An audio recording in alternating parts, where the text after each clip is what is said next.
My last video, we talked about the day 4 convective outlook. There was this slight risk, basically right where we're seeing it right here, and now we're on our day 2. Technically, it is nighttime, but we're on our day 2 convective outlook. This is for tomorrow morning.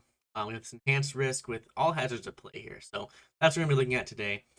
10% tornado with the hatch region. So SPC is predicting strong to potentially violent tornadoes. 30% wind damage risk here, and 15% hail because it is the fall, so there's not much cape to really work with. We'll be looking at what our setup is, and it'll be similar to my last video, but it will be more specific, and we'll have some cams to look at finally. So looking at our synoptics, we have a nice trough out here in the Rockies. It's a pretty normal setup here, except our trough is not as deep digging as you'd normally expect. We have our pretty big high pressure ridge here over the southeast. Again, this is fairly normal for severe weather. Have that big old trough, high pressure, which is helping to funnel in all that moisture into the region. We get that surface cyclogenesis somewhere where they meet, where you get that pressure gradient really. So looking at our RAP model here, and I'm still gonna be using model runs just because we're a little bit too far out to look at super specifics. Won't be able to get a video out on the day 1. I can get this video out now. You have this 500 millibar aloft flow. It's pretty widespread, 60s knots, pretty much everywhere here. Our risk area, as we said, was in this area, but you can't imagine that this trough is moving towards the east, and you can see this with time. You get some of that stronger flow starting to, eke its way into our risk area, especially in the nighttime. See run. It's actually still fresh off the press. That's pretty nice to see. Yeah, it's moving its way into the region in the overnight hours too, and you can see this trough really takes on a negative tilt later. So as of now, again, we get that start of a jet streak on the eastern side. That trough really starts to take on that negative tilt. Um, However, that's only at the 500 millibar level. If we look at 700, you can see this does tilt back to the positive tilt. But the 500 millibar level, there is this negatively tilted trough.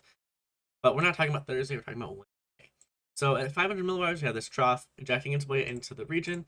At 700 millibars, we have a belt of enhanced flow here. You can see 50 knots over eastern Kansas, and that's our risk area. That's what we want to look at. 850, again, same thing, kind of that little jet streak right there, especially in the overnight hours. You get a lot of enhancement. That flow really picks up to almost 60 knots, 850, which is pretty strong. Something else I wanted to look at here, let me get sector is warm air advection at 850. See a lot of it going on here, which could help keep bringing us some moist air. It could really fuel any thunderstorms. And this air is fairly moist. You can see here at the dew point temperatures, very moist air. This is not EML. So if we have warm air and dry air, like we do, but if this air were cold and or warm and dry, this would be an EML or capping inversion trying to form. That's not the case. We have this moist air mass advecting its way into 850 millibars, which should really help to fuel anything. Again, you can see this very large high pressure here. This is really funneling and a lot of pretty high dew points, especially for October. Some of these down here in Texas are in their 70s. They're almost going to reach their way into high 60s over a lot of this area here. Regarding our surface map, trying to find a good sector for this. I'll use this floater, which is very conveniently placed. So you can see our risk area is right where we're looking at. So we'll use that. Again, 500 millibar, you got that trough, which is slowly getting closer. Their flow aloft. The surface, looks like surface cyclogenesis occurs somewhere around right in the morning hours. So coming off the Rockies, you're gonna get some of that lee cyclogenesis there. You can see the rotation right here. You have southerly barbs a little bit out of the west, which is amazing, but you do have that rotation here. You have winds out of the north, some out of the west over here, and you can kind of get that idea of surface genesis. However, this trough will be moving very quickly to the northeast, so the surface cyclone will not be very powerful.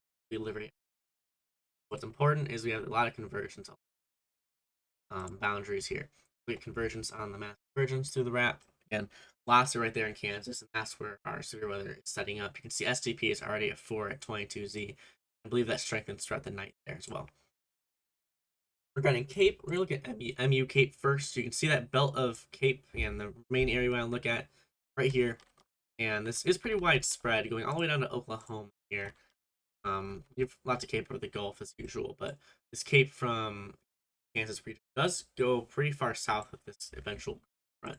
Again, the trough, the surface low will move its way north. We'll move to this map just for easier looking. You can see the low here move its way to the northeast, and with it you get a very long trailing cold front, pretty slow moving cold front, and that could help to perpetuate development because it's not going to be outrunning all the storms immediately. However, storm interactions could really be at play here. That's what I want to look at here. So here's our um, 10 meters to 500 millibar, surface to 500 shear. You can see over a lot of this, we have 50 knots plus of shear, which is very strong. Even here, you have 60. I mean, some of these are hitting 80 something knots, which is ridiculous. You can see how these are oriented with our forcing mechanism, being that cold front. So our cold front is draped. We'll take the 0Z cold front. It's draped somewhere right here. See the temperature differences there. Here's our cold front. If we look at our cape shear, see our shear is very much just parallel to this front. That means you're going to get a lot of cloud storms forming right there on the cold front. They won't be able to be very discrete. However, what is noticeable is this dry line going down into Oklahoma. So you can see the boundary here. You can see I'd probably put a dry line somewhere in this vicinity because you can see over here we have 60 dew points over here. I mean, this is 13 according to the wrap, but some of these are in the low 40s if they've been reached at all. So if we compare that to our shear vectors, see here we have a lot more parallel to the front. So these vectors are, if we get right movers too, they can be very discrete and possibly, really enjoy that moisture rich, potentially cape rich environment as we go later on there. You can see lots of cape, and these won't be moving too fast either. So the question is, will they be able to outrun that dry line? So regarding supercells, I'm gonna say that Oklahoma looks like reaching for it because of the more discrete mode with the forcing mechanism. But for tornadoes and stuff, again, the SPC, they're some of the best forecasters in the world, and there's a reason why this risk is here. A lot of that is due to just a lot of conversions. You can, looking at the wrap, you can see the ridiculous amount of conversions there. And depending on how this thing orients itself, you could get some QLCS tornadoes here. And speaking of that, let's look at the cams, some simulated reflectivity. You can see here again some of those cells there in Oklahoma. The HRRR doesn't really want to develop them very much. You can see a few little cells out ahead of that, so that could form into something. The ones in Kansas are particularly interesting because you can see a lot of these storm tracks are towards the northeast. So it looks like you have one big squall line going towards the east. However, these cells are moving towards the northeast instead. So this squall line isn't just moving together. They're kind of, all these cells are moving in the same direction. It looks like the entire line is moving east. That is something to keep in mind. And I think eventually as this thing becomes a more outflow of the cold front finally approaches, you will get that linear mode that you're expecting. And you can see the shear vectors, they're kind of all over the place, but these ones, the HRRR has them a lot more off the frontal boundary, so that's something we'll have to look at when the day comes. Let's look at the NAM as well. It'll probably resolve this a lot more. You can see a very quick linear transition there, but we do have this frame here with a little bit of showery activity here in Oklahoma. That could be dryline convergence. Actually, take a sounding right there. Take like a sounding kind of thing. While we're at it, I'll take a sounding up here in Kansas. We'll go ahead of that line of stars when it's forming. Big fan of the SQT soundings. And the Cape Rich environment is something to look at. Let's see. This is our Kansas environment. You can see that lots of low level shear.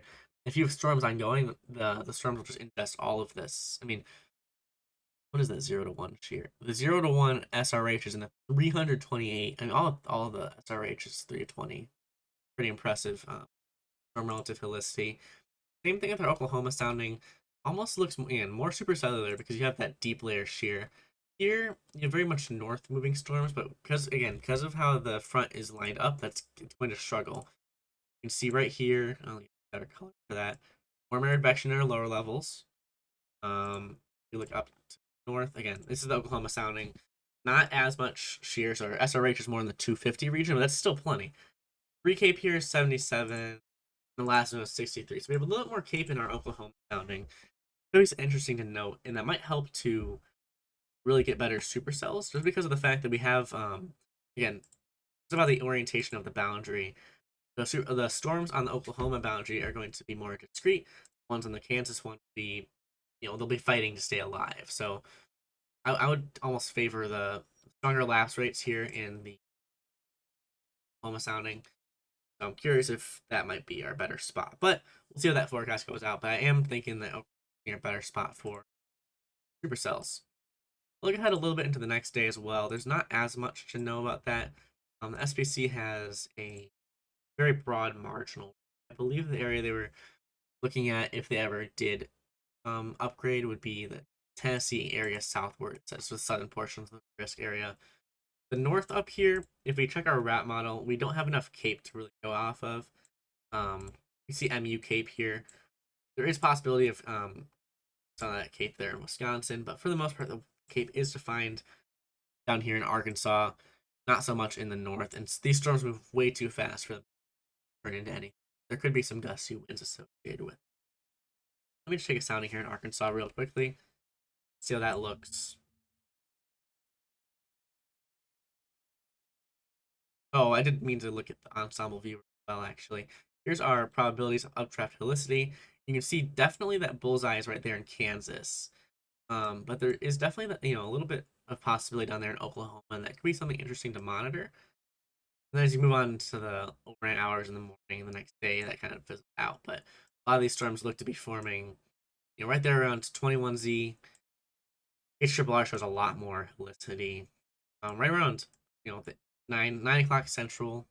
Sorry, 10 o'clock central here. 3Z and lots of storms, right? And updraft helicity is kind of everywhere.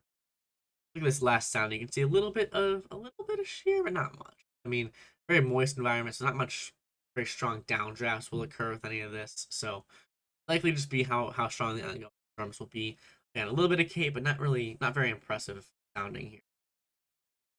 And with that, again, the SPC page is gonna be what to watch. I won't be able to make a video on this tomorrow, but if there's anything to take away from this, so it looks like supercells are the most likely down here in our Oklahoma region, and our Kansas region is more indicative of wind-related tornadoes or related damage, not so much as the other one, which looks to be a little bit more discreet. So with that, thank you for watching, and I will see you next time.